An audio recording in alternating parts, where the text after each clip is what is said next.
Bom dia.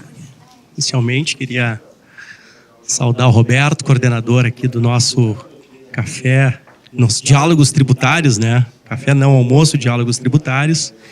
Cumprimentar o Gilberto, o Dr. Murat, que nos prestigia hoje com a sua presença, né? O senhor que teria que estar aqui, já que a gente vai falar em reclamatória trabalhista, né? Eu vou só falar uma pontinha do tributário. Cumprimentar também o pessoal do Contec, doutora Vanessa, doutor Eduardo. E a todos vocês agradecer pela presença aqui no nosso Diálogos Tributários. O tema de hoje, pessoal, ele decorreu de uma última apresentação que a gente fez, em que a gente apontou vários assuntos tributários que nós entendemos que nesse momento de dificuldade, de crise, deveriam ser observados pelas empresas. Então a gente falou sobre revisão de PIS e COFINS, questão do conceito de insumos, revisão dos cálculos de INSS do setor plástico, para ver se vale a pena continuar naquele sistema de pagamento para desoneração da folha. Tudo aquilo que vocês já fazem, né? A gente que tem vamos dizer assim, a conta no final do mês, a gente sabe bem direitinho o que a gente tem que pagar. Só que algumas coisas acabam, vamos dizer assim, não passando pelo nosso radar, né? Dentro das atividades de vocês. Eu sei que também tem o pessoal da contabilidade aqui, mas é tanta coisa, é tanta mudança no país em termos de legislação, em termos de mudança de entendimento no judiciário, né? Que a gente, vamos dizer assim, provoca essas reuniões e trazemos, então, essas questões para vocês verificarem o que vocês conseguiriam aqui, fim de algum tipo de benefício ou de algum tipo de recuperação. Então, o tema que nós separamos, nós puxamos da última apresentação, que foi a questão do como enfrentar a crise, né, nesse momento e utilizando medidas e benefícios fiscais, a gente separou a revisão do INSS pago em reclamatórias trabalhistas. Por ser um tema que está hoje assim muito quente, isso aqui não pensem que é um assunto que está passando ao largo do fisco, não, pelo contrário, o INSS, a Receita Federal já se deram conta dessa questão. Eu tive no último, sem ser esse final de semana, no outro final de semana em Gramado, num congresso que existe de direito tributário, e encontrei lá alguns colegas da Receita, amigos, e eles todos disseram: e aí, vocês advogados aí agora estão com esse novo peixe, né, que é a questão da revisão e da recuperação do INSS em reclamatórias trabalhistas.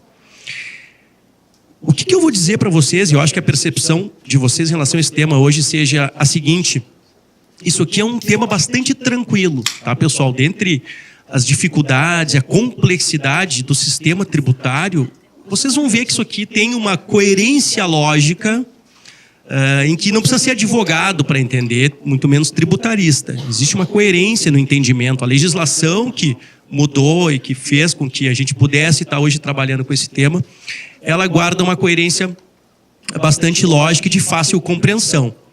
A grande questão é: qual é o benefício real financeiro que as empresas vão ter com esse trabalho? E aí cada empresa pode ter uma situação completamente diferente da outra. A gente tem visto isso já no nosso dia a dia.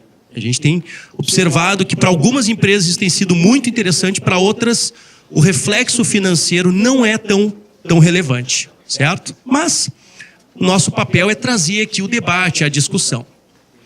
Então vamos lá. Falar sobre a revisão. Matérias que são passíveis de revisão. O primeiro ponto, que é a questão das verbas... Deixa eu só ver se tem...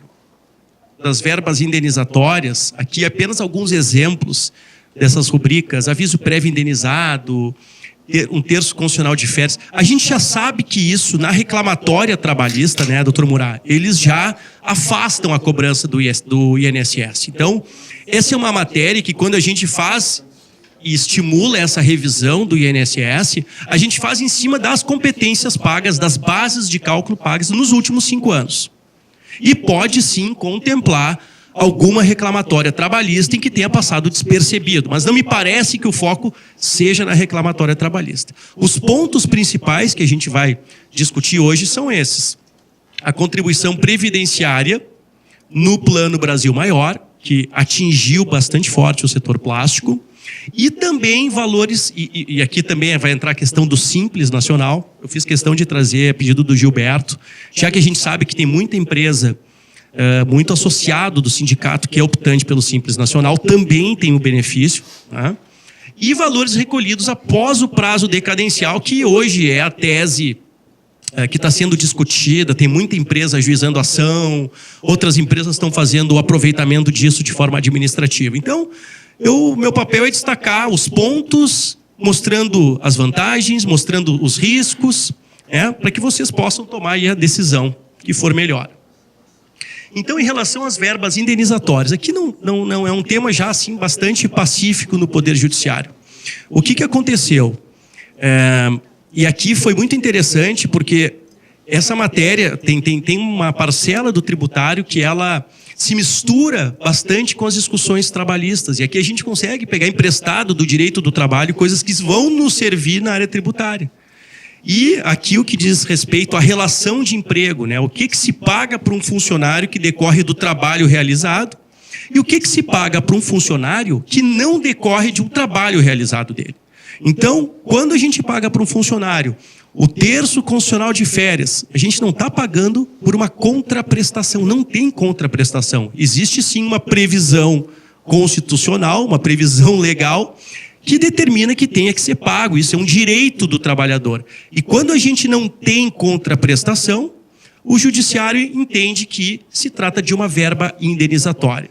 Então aí a gente tem uma série de verbas indenizatórias, tem o aviso prévio indenizado, tem o período do prévio ao auxílio-doença, e por aí vai, gente. Tá?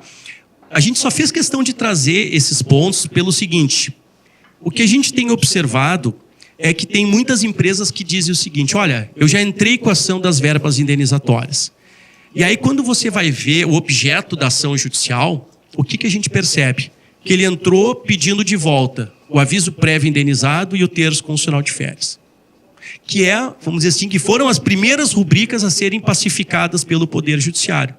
Só que acontece que hoje a gente tem mais 6 rubricas também sendo discutidas e algumas já com decisão definitiva pelo STF. Então, revisitar esse tema, pessoal, nunca é demais. Tá? Então, aqui o recado é esse: revisitar o tema nunca é demais, porque as rubricas, as discussões sobre se tal pagamento tem que estar na base de cálculo do INSS ou não, por configurar uma verba indenizatória, isso é dinâmico. Isso é dinâmico. Tá? Algumas já estão completamente pacificadas, outras ainda não. E o Plano Brasil Maior, né? Aquele plano que foi criado ainda no governo da nossa ex-presidente, em que se permitiu que uma parte do setor empresarial, alguns segmentos, pudessem fazer o recolhimento do INSS sobre o seu faturamento. Isso aí decorre de uma proposta de mudança à Constituição Federal lá de 2007, onde se pretendeu desonerar os contratos de trabalho, desonerar a mão de obra, o emprego. Então, o objetivo disso foi estimular o emprego. Qual é o reflexo tributário dessa mudança em relação à nossa realidade? A gente viu, e pegando aqui o exemplo do setor plástico, tá? Que a gente teve essa mudança, ela foi gradativa. Começou lá com determinados setores, depois foram entrando outros, e o que a gente viu é que muita gente gostou muito desse pagamento sobre o faturamento. Era muito interessante. Até o final de 2015, quando se majorou a alíquota, se duplicou a alíquota, e aí passou realmente a ser, vamos dizer assim, não tão interessante para esses setores. Mas qual é o efeito disso numa reclamatória trabalhista? Esse é o ponto dessa nossa conversa. Quando eu opto por um regime em que o INSS, a contribuição da folha, ao invés de eu fazer sobre o valor do salário, eu faço sobre o valor do faturamento, isso significa que eu não tenho mais nada a recolher sobre aquele salário, mesmo que ele ingresse com uma ação judicial, com uma reclamatória trabalhista, buscando parcelas, verbas rescisórias, verbas indenizatórias, eu não tenho que pagar. Por quê? Porque eu optei por um regime tributário em que era irrelevante o valor do salário do meu funcionário.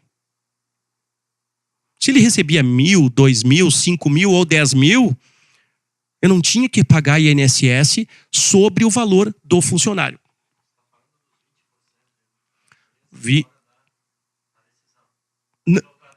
Não. Eu estou falando do contrato de trabalho, mensalmente.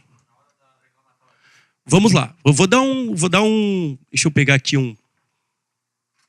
para mostrar para vocês uma linha de tempo que eu construí, só para a gente... Eu acho que esse é um assunto que com uma linha de tempo a gente consegue visualizar super bem, tá?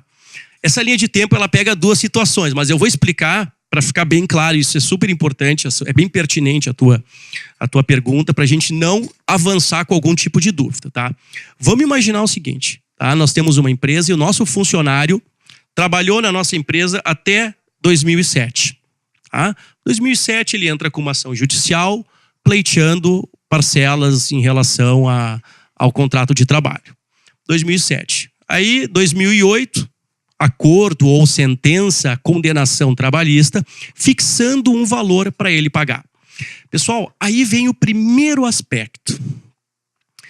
Quando se começou a discutir o plano Brasil Maior e a questão do prazo decadencial, qual era a dúvida que todos nós tínhamos? A dúvida era a seguinte: vamos imaginar que no período do contrato de trabalho, tá, esse funcionário recebesse alguma parte do seu salário por fora. Ou recebesse através de uma previdência privada que não fosse computado na base de cálculo do INSS. Ou seja, tinha alguma irregularidade no pagamento do INSS durante o contrato de trabalho. A pergunta é: pode um fiscal da Receita Federal, no caso do INSS, fazer uma fiscalização e apontar isso constituindo um auto de infração em relação a essas diferenças em que não teve pagamento de INSS? Essa pergunta é fundamental para esse trabalho. Por quê? Porque se o fiscal do INSS não pode cobrar isso, ele é obrigado a aguardar a reclamatória trabalhista em que o juiz vai fixar o valor da diferença que não foi paga. Por isso a relação desse tema com a reclamatória trabalhista. Só que a lei autoriza o fiscal do INSS a, mesmo que não tenha reclamatória, que ele faça uma revisão de todos os pagamentos de salário e se ele verificar que existe algum valor que não foi recolhido para o INSS, independentemente de uma reclamatória, ele constitui essa diferença e cobra. E isso, não pensem que foi um ponto pacífico ao longo do tempo. Eu me lembro que essa discussão na Justiça do Trabalho, ela ficou assim, mas só um pouquinho. Quem determina? Eu vou dar um outro exemplo para vocês para ficar bem claro. Vamos imaginar que aqui eu tenho um funcionário que ele era uma PJ. Um diretor, enfim, um gerente, ele recebia por PJ, tá errado. Tinha vínculo de emprego, mas ele recebia por nota fiscal. Precisa ele entrar com uma reclamatória trabalhista e que um juiz diga, não, tem vínculo de emprego aqui. E aí, no momento que ele diz que tem vínculo, tem que pagar todas as verbas trabalhistas sobre o salário. É necessário isso para que o INSS cobre o valor do INSS sobre o valor pago a título de PJ? Não. Não. O fiscal pode, isso é normal. Ele entra na empresa e diz assim, quem é esse fulano de tal aqui? Por que está PJ aqui no teu livro Razão? Esse aqui e tal, ele presta serviço para outras empresas. Então me traz o talonário de nota dele, vamos ver se ele presta serviço para outras empresas. Aí o fiscal começa a puxar, ele vê, não. Essa pessoa que tu paga por nota fiscal, ele na verdade é um funcionário, tem vínculo. E tu deveria recolher todo o INSS sobre esse salário. O que ele faz? Ele desconstitui essa relação de uma PJ com outra PJ, de uma prestação de serviço, e constitui uma relação de vínculo empregatício. É normal isso nos autos de infração do INSS. Tá? E isso, para esse assunto aqui, pessoal, ele é super importante, porque se o fiscal do INSS pode a partir do contrato de trabalho, fazer essa fiscalização e cobrar essa diferença, se ele pode fazer isso, se ele não o fizer, tem que correr um prazo de decadência em relação ao trabalho dele. Senão poderia ficar eternamente. Um fiscal volta 15 anos depois e diz, olha, lá em 1990 tu tinha uma PJ.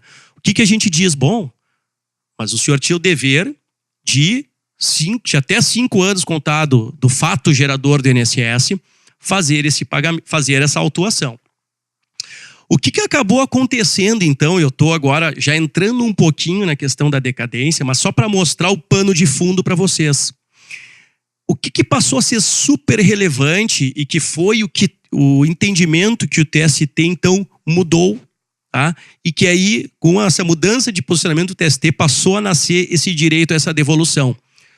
Para cálculo do INSS, a gente tinha 2 discussões. E aqui o doutor Murat, o senhor, por favor, aqui, que o senhor é especialista nisso. Nós tínhamos 2 discussões, tá? Uma discussão era a seguinte. Para o INSS, na reclamatória trabalhista, já no período da reclamatória, tá?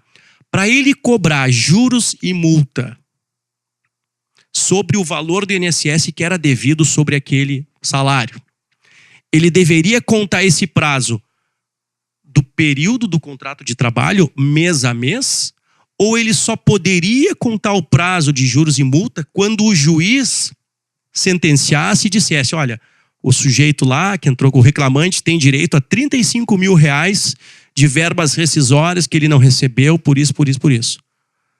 Então a discussão começou aí. A partir de quando vai ser contado juros e multa? O que o INSS queria? O que vocês acham?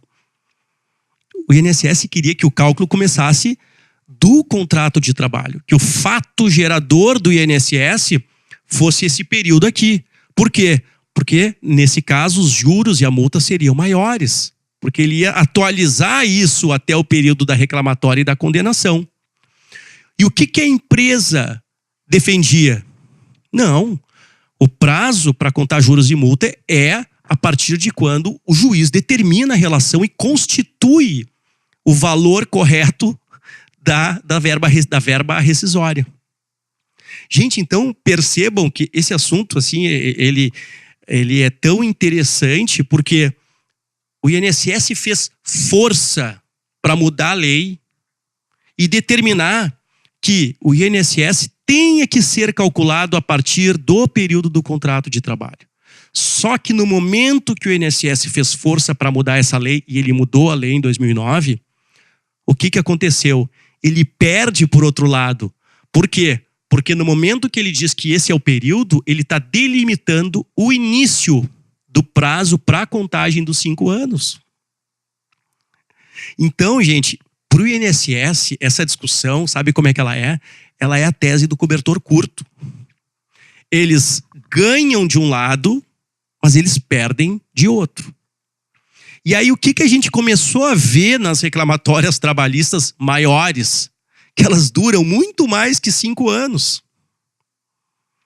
E aí que a gente começou a ver que, mas só um pouquinho, uma reclamatória trabalhista que terminou em 2008, 2009 ou 2015, foi feito o pagamento, mas o fato gerador é 2007, não tem que pagar INSS. Se pagou, pagou indevidamente, tem direito a restituir. Então, essa é a questão da decadência, tá? Eu vou entrar agora, eu estou só aproveitando esse slide para mostrar com a linha de tempo. O caso do Plano Brasil Maior é mais assim, pacífico. Por quê? Porque no Plano Brasil Maior, o que aconteceu? No período do contrato de trabalho, o que a gente verifica? Qual era o regime tributário de pagamento do INSS que a empresa estava?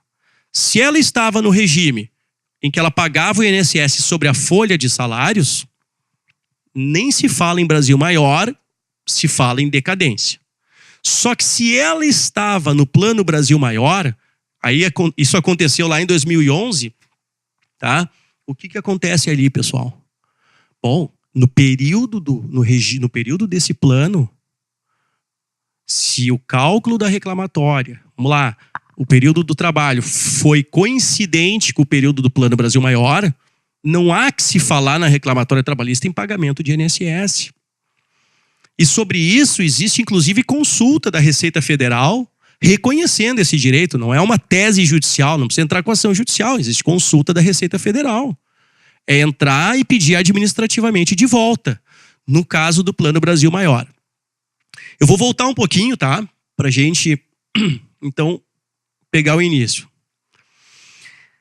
Bom, entenderam essa questão do Plano Brasil Maior, então? Tá. Vamos complicar um pouquinho. 2011 começou o Plano Brasil Maior, foi até 2015. 2016 eu não opto mais. E a reclamatória trabalhista, o período do contrato de trabalho, pega 2008 a 2013. Pega um período misto. Uma parte do contrato de trabalho foi desenvolvido sob a égide do pagamento do INSS sobre a folha. E uma parte foi pagamento sobre o faturamento. Como é que se faz nesse caso? Tenho direito, não tenho direito? Posso buscar uma restituição? Pode.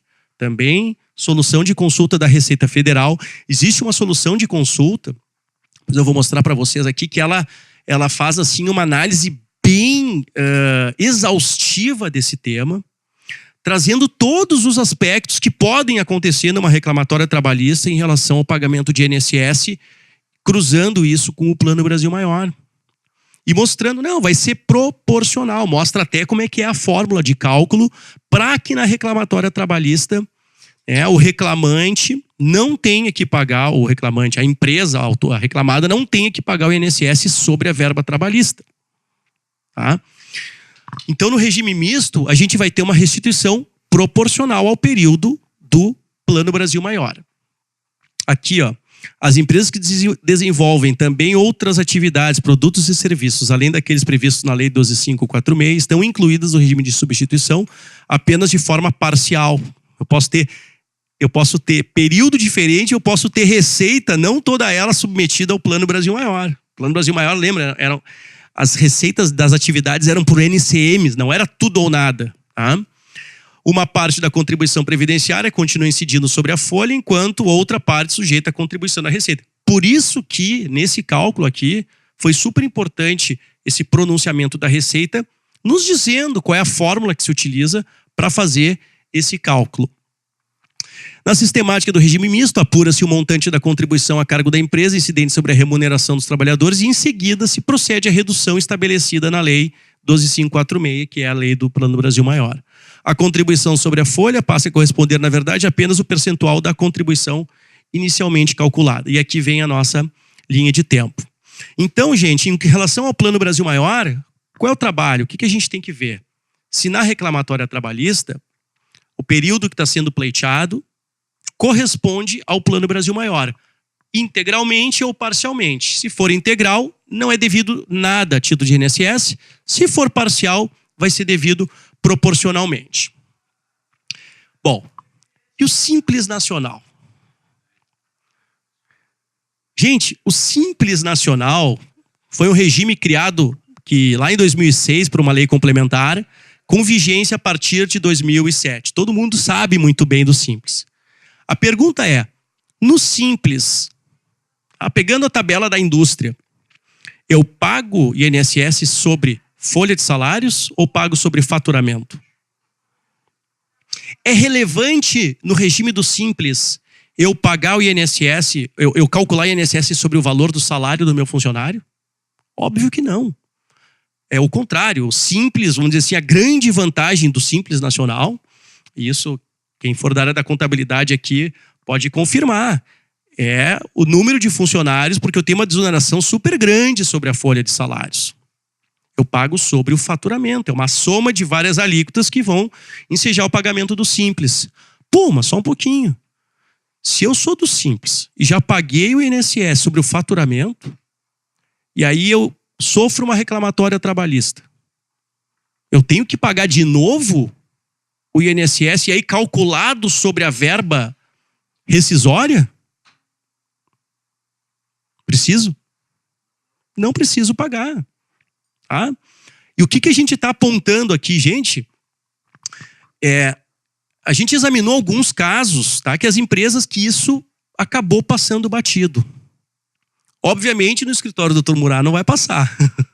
Mas, em vários casos, várias reclamatórias, o Dr. Murat depois ele vai dizer assim, pô, Brinco, tu tá... Eu vou te dar o microfone daqui a pouco aqui, né? É que ele é meu amigo, viu, gente? É por isso que eu faço essas brincadeiras também, tá? Tá bom. O que acontece? Gente, mas assim, tirando a brincadeira, né, Vanessa, assim, o ponto é que nas reclamatórias trabalhistas, o advogado que está defendendo a empresa, ele deveria se preocupar com isso, ele deveria apontar. Ele deveria também, olha, estou defendendo aqui que não tem esse adicional de insalubridade, não tem isso, não tem aquilo, mas se dá conta também que se no período, se a empresa, qual é o regime tributário que ela optou, se ela optou por algum regime que desonerasse a folha de salários, também ele tem que olhar para isso. Tá? E assim, eu vou dizer para vocês assim, com todo respeito aos colegas, vários amigos aqui, alguns dizendo, Borim, quando a gente trabalha para empresa grande, que tem muitas reclamatórias, muitas vezes isso passa batido. Estou dizendo isso porque eu acho que um colega meu da área trabalhista diria também, diz, olha, muita coisa. A empresa quer se liberar, e aí o que acontece muitas vezes na reclamatória? E aqui vem uma questão interessante assim, que diz respeito à sistemática desse trabalho. Vale a pena, numa reclamatória trabalhista, que durou lá 5, 6 anos, aí no final se fez um acordo. Aí o juiz, o que ele vai fazer, né, doutor Eduardo? Ele vai lá, tá bom, oficie o INSS para cálculo. Tá? Aí nós vamos chegar lá, não tem que pagar nada para o INSS. Aí o juiz olha assim, doutor, um pouquinho, nós estamos aqui num acordo que demorou tanto tempo, aí o senhor vem agora, né, aos 47 do segundo tempo aqui, aos 47 do segundo tempo só o Grêmio, né, tia? Não, o senhor não, né? Aí vem e diz, aí tu vai tumultuar todo um acordo trabalhista por causa do INSS. O que a gente está observando que talvez seja mais fácil? Pagar, se não se pleiteou isso no início da ação, ou nos embargos de execução, tá? Pleitear depois a restituição. Sabe por quê? E agora vocês vão concordar comigo. Eu posso até pagar, mas se eu peço a restituição, eu tenho uma correção desse meu crédito pela taxa Selic. Pô, taxa Selic não tá tão ruim, né, gente? Então, o que acontece?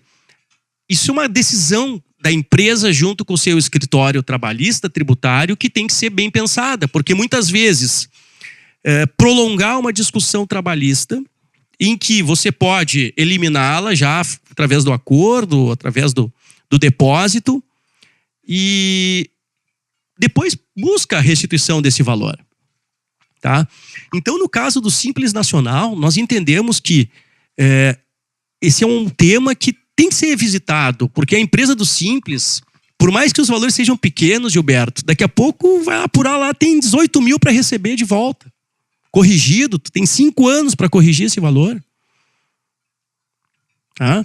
A gente viu casos de ações que tem 100 mil, 80, 200 mil reais para receber de volta, de pagamentos que foram feitos em reclamatórias trabalhistas com essas características. Empresas do Simples, empresa do Plano Brasil Maior. A decadência é o caso que mais gera assim, volume. Vocês vão entender por quê. Então, assim, isso aqui não é ação judicial, isso aqui não é tese, isso aqui é aplicação da lei, reconhecimento da Receita Federal em relação a essa restituição. Agora, tem que buscar. Se eu não buscar, se eu não pleitear essa devolução, né, tem que buscar. E claro que o cálculo também, isso, vamos dizer assim, não, a gente está fazendo uma estimativa para algumas empresas para mostrar se vale a pena buscar isso, tá? Mas na hora de se buscar, de se fazer a restituição, aí tem todo um processo administrativo, tá, que tem que ser instruído. Bom, uma dúvida que eu também queria trazer para vocês aqui é a seguinte. Sempre se discutiu no Simples Nacional a possibilidade ou não de compensar tributos. Então, eu tenho um crédito no Simples, ao invés de eu entrar com uma ação judicial ou entrar com um pedido administrativo de restituição, eu poderia compensar esse valor com o Simples. Gente, isso nunca foi permitido no Simples. Até uma mudança da Lei Complementar 123, que autorizou a compensação no Simples. E eu me lembro que essa autorização de compensação, de fazer esse abatimento de débitos com créditos, foi autorizado na lei e demorou um tempão a ser regulamentado, porque isso geraria assim, uma confusão em relação a porque o Simples tu compensa um débito, mas dentro daquele débito tem parte que é de IPI, parte que é de PIS/COFINS, parte que é de INSS, parte que é de ICMS, parte que é... Então, foi difícil fazer essa regulamentação, mas ela saiu. E em relação a esse pagamento de INSS na reclamatória trabalhista, eu posso fazer aquele processo eletrônico de Perdecomp para obter esse desconto nos meus débitos do Simples Nacional, caso eu tenha feito esses pagamentos? Infelizmente não. Existe uma instrução normativa, que é a IN 1300, que ela disciplina essa matéria. A gente até poderia entrar com ação judicial, mas me parece assim que é muito esforço para uma matéria que a gente, vamos dizer assim, teria uma outra saída para isso, tá? A instrução normativa, ela autoriza a compensação. Só que ela não autoriza no caso de pagamento em reclamatórias trabalhistas. Então eu não tenho como compensar. Eu posso compensar no Simples um caso em que eu errei a alíquota lá na tabela. Eu estou na tabela que a alíquota é 12% e eu recolhi com 15%. Errei a faixa. Aí o que eu vou fazer? Recalculo e compenso no mês que vem. Tudo bem, isso pode. Agora, um pagamento que é feito, existe uma restrição numa instrução normativa. Ou seja, isso não seria deferido. E se não é deferido, se abre todo um processo administrativo que é o que ninguém deseja. Então, no Simples, pessoal, eu não recomendaria fazer compensação, tentar forçar uma compensação, porque eu posso pedir uma restituição. E a restituição tem 360 dias para ser deferida, prazo de 1 ano. Se não for deferido o prazo de 1 ano, eu entro com um mandado de segurança e o juiz estabelece, define um prazo. Isso já é jurisprudência pacífica. Bom, e esse aqui é o último, tá, pessoal? Então, que é a recuperação do INSS após o prazo de decadência. Bom, eu já dei mais ou menos uma pincelada nisso, né, em relação à contagem dos prazos, mas eu queria destacar aqui alguns pontos, né, em relação à mudança na legislação, para ficar muito claro que isso decorreu, sim, de uma mudança na legislação, não é uma tese jurídica. Tá? Lá em 2009, foi alterada a Lei 8.212, dizendo o seguinte: considera-se ocorrido o fato gerador das contribuições na data da prestação de serviço. Como é que a gente lê isso? O fato gerador do INSS é o pagamento do salário, o pagamento mensal do salário. Não é o pagamento na reclamatória trabalhista fixado pelo juiz ou no acordo. É o pagamento mensal. Essa é a linha, é assim que a gente interpreta esse dispositivo. Tá? Então, a adoção do mesmo critério para efeitos do cálculo de juros de mora e multa, e também para efeitos de contagem do prazo decadencial, o fato gerador estabelece o início dessa contagem. Ou seja, se eu tenho um funcionário que trabalhou 3 anos, de 2006 a 2009, aquilo que ele recebeu em 2006, em janeiro de 2006, para efeitos de cobrança do fisco de alguma parcela acessória, adicional em relação àquele salário, isso termina 5 anos depois, 2011. Só que o que acontece? Ele trabalhou de 2006 a 2008, entrou com a reclamatória em 2009, e a reclamatória foi até 2015, 14, e aí se fez o pagamento lá. Nesse caso, a gente vai voltar para trás, para o período do contrato de trabalho, e vamos verificar que não existe mais prazo para o fisco cobrar. Isso.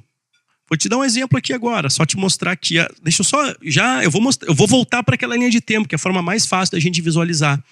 Mas esse aqui é o precedente do pleno. A partir desse precedente é que se começou a discussão em relação à restituição do INSS. O que dizia? Ó, aqui eu trouxe só o trecho que nos interessa, tá? Desta forma, em relação ao período em que passou a vigorar com a nova redação do artigo 43, aplicável às hipóteses em que a prestação de serviço ocorreu a partir do dia 5 de março de 2009, observar-se-á o regime de competência, que é o pagamento mensal, em que o lançamento é feito quando o crédito é merecido e não quando o crédito é recebido. Regime de competência. O que significa isso? É a data da prestação do serviço. Então o cara tinha que receber naquele mês. Ah, não, mas ele não recebeu. Ele foi receber só na reclamatória trabalhista. Não.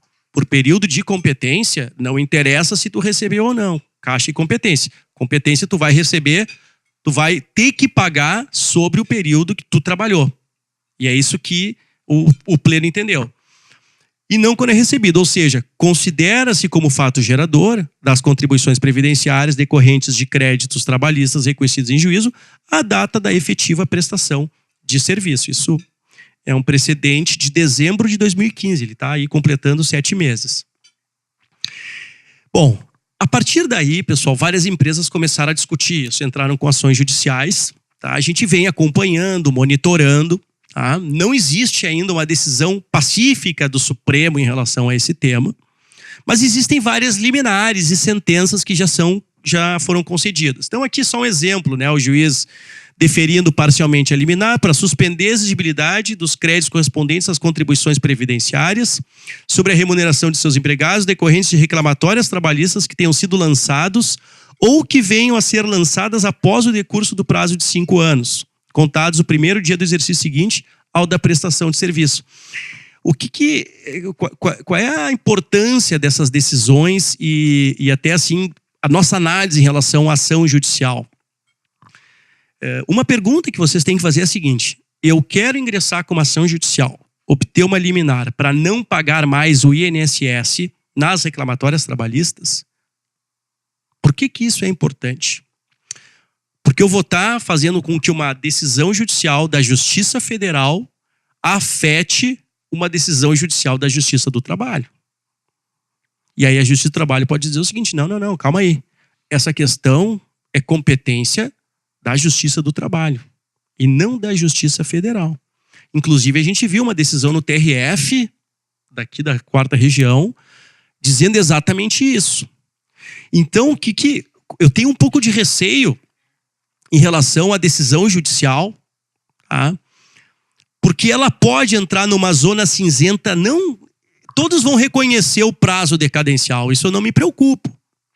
Mas a discussão ela pode entrar numa linha de quem é que tem a competência para definir a contagem desse prazo decadencial. O juiz do trabalho ele pode dizer o seguinte, ó, só um pouquinho. Depois lá da emenda constitucional 43, está lá o INSS, a cobrança do INSS reclamatória trabalhista é de competência do juiz do trabalho. Então ele pode entender que daí tem toda uma relação que ele é que permite, ele que define, ele que vai dizer se teve prazo ou não teve prazo. Tá? Mas enfim, esse tema ainda está, essa questão da competência, isso é um tema que eu acho que vai durar mais um tempo. Tá? E não diz respeito à contagem do prazo. A contagem do prazo, todos reconhecem que se a lei diz que o fato gerador é o período do contrato de trabalho, é a prestação do serviço, se do período da prestação já transcorreu 5 anos, eu vou enfrentar um problema para cobrar esse valor. Posso cobrar na reclamatória. Agora, o contribuinte também pode se defender, pode dizer, não, tudo bem, eu pago na reclamatória, mas eu vou pagar e vou entrar com um processo de restituição. Que é, vamos dizer assim, como eu estou enxergando em termos de alternativa para esse tema. Nós discutimos lá no escritório bastante tempo a estratégia, qual seria a melhor estratégia para isso, né? E a nossa conclusão é que, nesse caso, entrar com uma ação judicial, pode até entrar com a ação judicial depois para buscar a restituição, mas entrar com a ação judicial para tentar suspender que todas as reclamatórias futuras não tenha que se recolher o INSS, isso pode vir a dar algum tipo de conflito de competência entre o juiz do trabalho e a Justiça Federal. Bom, deixa eu só antes de quero só voltar para a linha de tempo para mostrar mais um aspecto em relação a esses prazos. Bom, a gente já viu que o fisco tem, do período da prestação de serviço, que é o contrato de trabalho, ele tem 5 anos para cobrar qualquer diferença. Se ele não cobrar, o prazo escoou, ele não cobrou, o contribuinte não tem que pagar mais. Ah, mas eu paguei lá na reclamatória. Bom, tem direito à restituição. E para o contribuinte, corre algum prazo para ele buscar essa restituição? Contribuinte, eu vou olhar para esse assunto aqui, que teve apresentação lá no Simplast, eu vou olhar para esse assunto daqui a uns 5, 6 anos. A pergunta é, não corre nenhum prazo de prescrição contra o contribuinte por ele não ter exercido o seu direito de ação? Corre sim. E o prazo é o mesmo, também é de 5 anos. Então, eu queria mostrar para vocês aqui o seguinte. Recuperação limitada a 5 anos. Vamos então pensar agora, julho de 2016, ou eu entro com a ação, ou eu faço um processo administrativo de restituição. O que eu posso buscar? Eu posso buscar até 7 de 2011. Eu não posso mais buscar pagamentos que foram feitos em 2008, 9, 10, não posso mais buscar. Pagamentos nas reclamatórias. Isso é importante. Então, no lugar de vocês, o que teria que ser feito para a gente começar a quantificar os valores? Teria que se pegar período de 7 de 2011 a 7 de 2016, tudo que foi pagamento feito em reclamatória trabalhista, a título de INSS, certo? Ver se esses pagamentos correspondem a reclamatórias em que a discussão diz respeito a um prazo do período Brasil maior. Se for do simples, qual é a resposta? É restituível. Qualquer hipótese. Certo? E é restituível. Só não é compensável, é restituível em qualquer hipótese. Mas, se eu tenho, e mais, na questão da decadência, eu também vou ter que fazer o confronto, um cruzamento, para ver. Por exemplo, se eu busco um pagamento, eu fiz um pagamento de uma reclamatória trabalhista lá em 2016. O que eu preciso ver para conseguir concluir que eu tenho direito a essa restituição? Eu tenho que olhar para esse período aqui. Qual foi o período do contrato de trabalho? O contrato de trabalho foi até 2008. Então, já decaiu. Foi até 2009. Já decaiu. Foi até 2010. Já decaiu. Pode pedir de volta. Foi até 2011. Bom, que mês de 2011? Porque isso se conta mensalmente. Bom, se foi até 7 de 2011, já decaiu. Mas se o período é posterior, aí não teria ocorrido a decadência de parte disso. Certo? Então, essa nossa linha de tempo, ela é, vamos dizer assim, bastante elucidativa, porque ela traz todas as situações. Plano Brasil maior, recuperação de INSS no caso da decadência, e também no caso do simples, a gente tem. Eu não quero que fique uma sensação em relação ao simples e que tudo que eu paguei reclamatória trabalhista eu posso pedir de volta quando for INSS. Pode, desde que tu observe esse prazo aqui, a partir de 7 de 2011. O que se pagou em reclamar... mas a maior reclamatória trabalhista da empresa, a gente encerrou ela em 2009. Amém. Amém. É só isso. Essa já está sacramentada, não tem mais volta. Tá? Existia uma época que a discussão do contribuinte era de 10 anos, né? Isso aí não existe mais. Então, bom, então vamos... Exatamente. Nos últimos 5 anos. As decisões, os pagamentos, eu diria assim, perfeito. Pagamentos do INSS nas decisões dos últimos 5 anos. Tá? Se é do simples, 100% restituível. Se não é do simples, o que eu vou olhar? Se o período do contrato de trabalho daquela reclamatória corresponde ao período do Plano Brasil Maior, que é do pagamento do NAM. Não corresponde, então não tem direito? Tem. A terceira tese, vocês notem que são três alternativas para as empresas. A primeira é, se eu sou do simples, eu vou ter 100%. A segunda é, Se eu optei pelo Plano Brasil Maior, e na época vocês não optavam, era obrigatória a opção. Então, vê se corresponde ao período do Brasil Maior. Porque o Brasil Maior, pessoal, ele em termos de recolhimento de INSS, ele obedeceu a mesma sistemática do Simples, que era pagamento sobre o faturamento. Então, era a mesma sistemática. Então, também tem direito à restituição. Sem ação judicial, a processo administrativo. E se eu não... Primeiro, não sou do Simples, não tive o Plano Brasil Maior, por alguma razão, a minha atividade, o meu KNAI não entrou lá nos KNAIs que eram autorizados. O que eu posso fazer? Eu examino os pagamentos feitos nesses últimos 5 anos para ver se o prazo do contrato de trabalho já não passou de 5 anos. Se passou de 5 anos, o teu pleito é outro. É tu buscar o mesmo crédito, mas por um outro fundamento, que é a questão da decadência. Ah? Sendo que do Simples só pode restituir em dinheiro. Em dinheiro. Não tem compensação. Ah? Por favor, claro. Como é que fica? Eu não sou muito... Não tenho muita informação, mas como é que fica a parte do empregado do imposto retido na fonte e do INSS retido também? Ele não é devido? Boa pergunta. Tá. O que a gente está olhando, eu entendo que há discussão também em relação ao empregado. Só que aí o que acontece? Desculpa, como é o seu nome? Eugênio. Só que aí quem tem que buscar isso é o empregado, não a empresa. Ou seja, eu entendo que a discussão ela é a mesma. Só que no caso do empregado, no caso do INSS pago do empregado, ele é vamos dizer assim, Ah, não, mas só um pouquinho.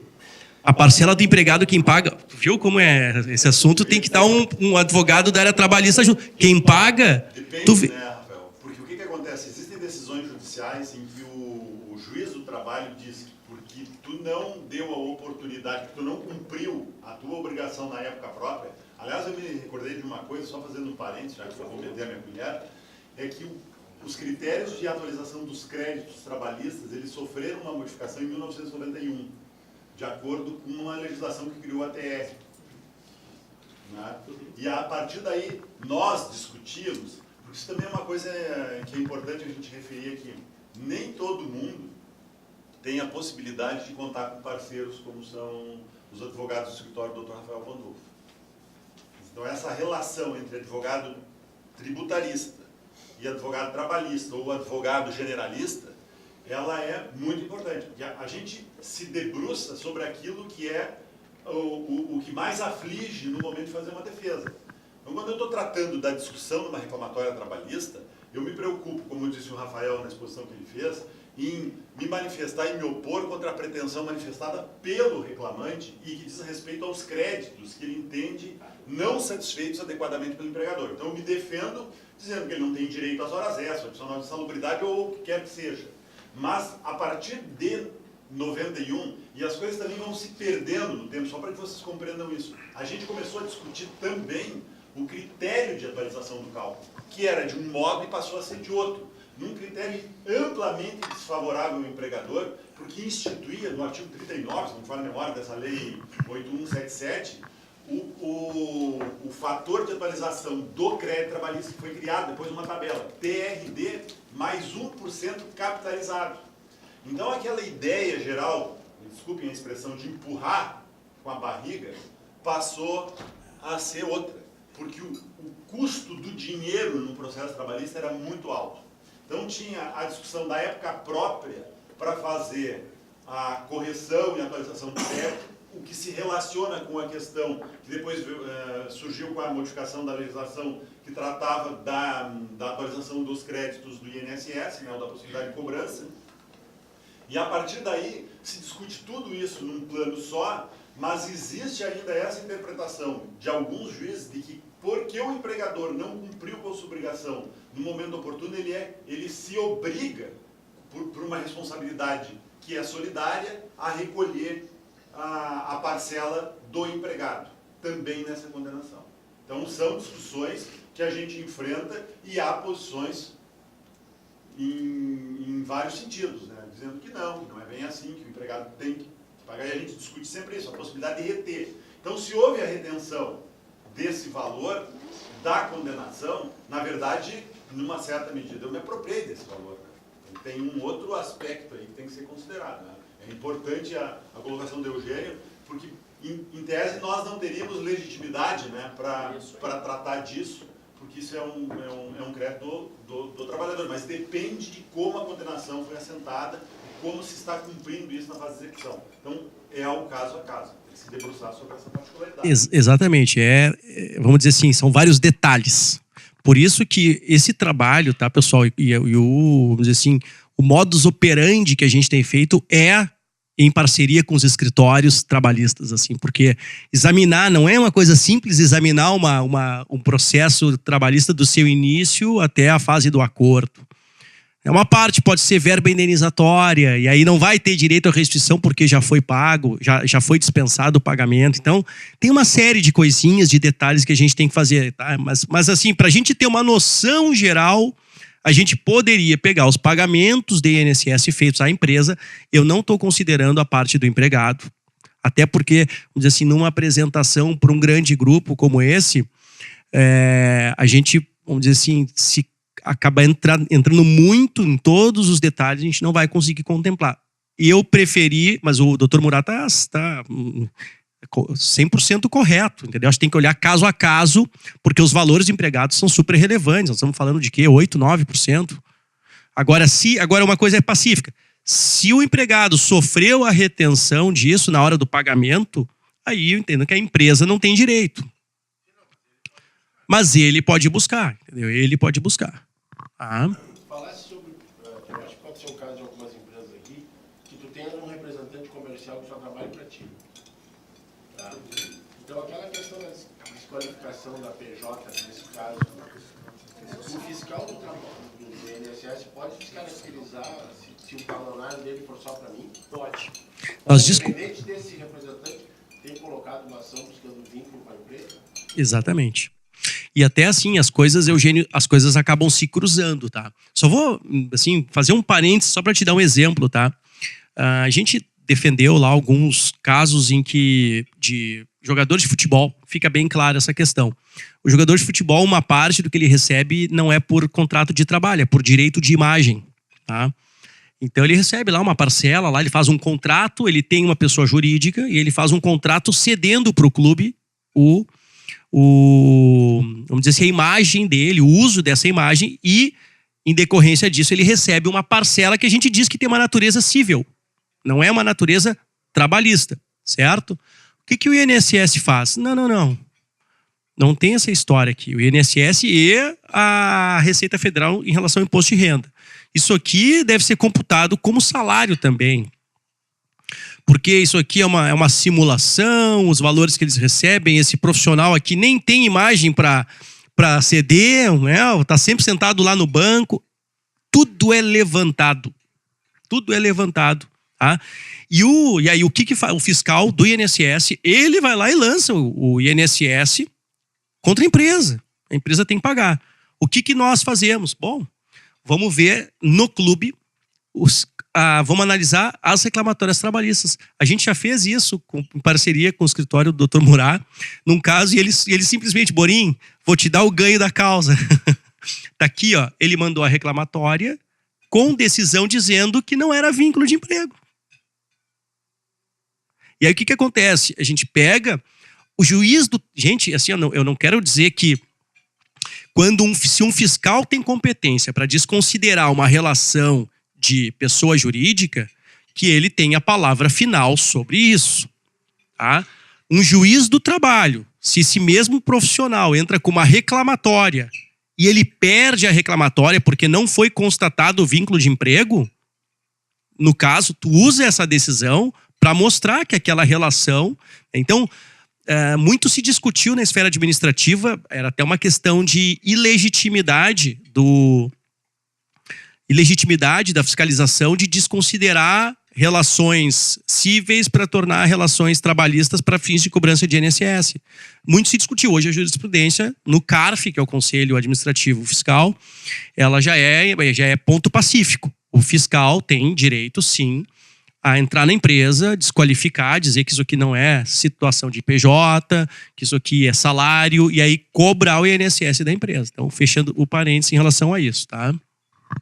Bom, gente, indo para a nossa última parte, que é os procedimentos, tá? Indicados e um plano de trabalho aí, né? A gente, aqui um pouco eu já falei, o que os escritórios na área tributária têm tido bastante cuidado hoje.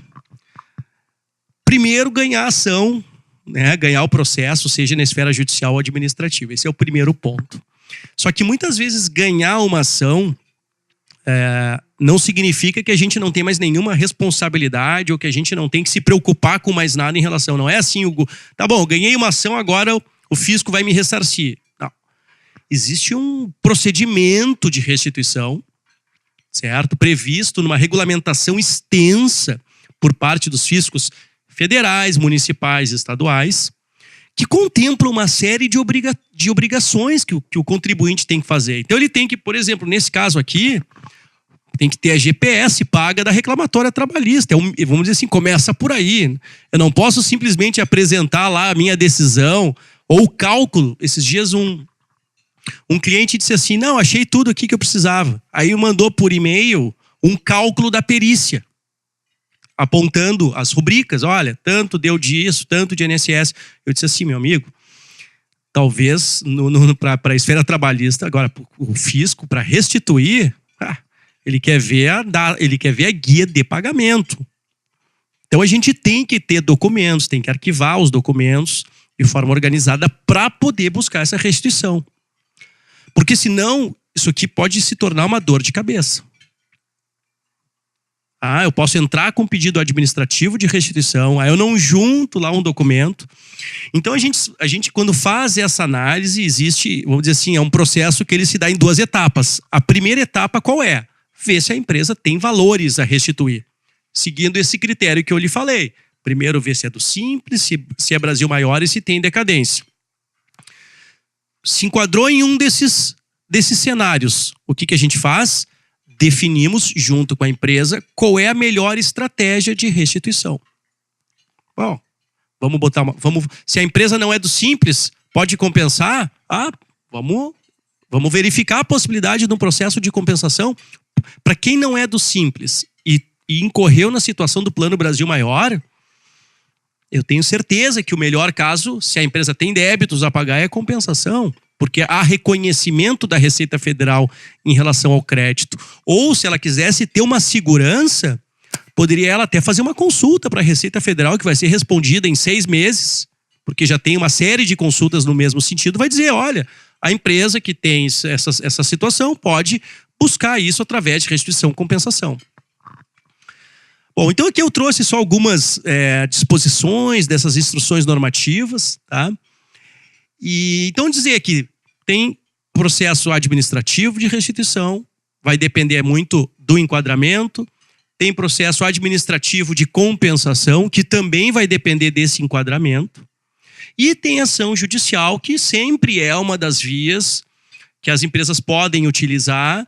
Ela demora um pouco mais, mas também ela confere um grau de segurança muito bom, porque depois que se transita em julgado, que se encerra um processo judicial, o objeto daquele direito, ele fez coisa julgada, ou seja, ele não pode mais se recorrer em relação àquilo, eu posso usar aquilo em todos os meus processos, aquilo vai instruir os meus pedidos de restituição. Então aqui benefícios gerados para o empresário, né? Redução do custo financeiro com o INSS. No momento atual, eu sempre digo, né, gente? R$1.000 é 1.000 vezes mais que nada, né? Então, a gente não pode aí, vamos dizer assim, abrir mão de nada.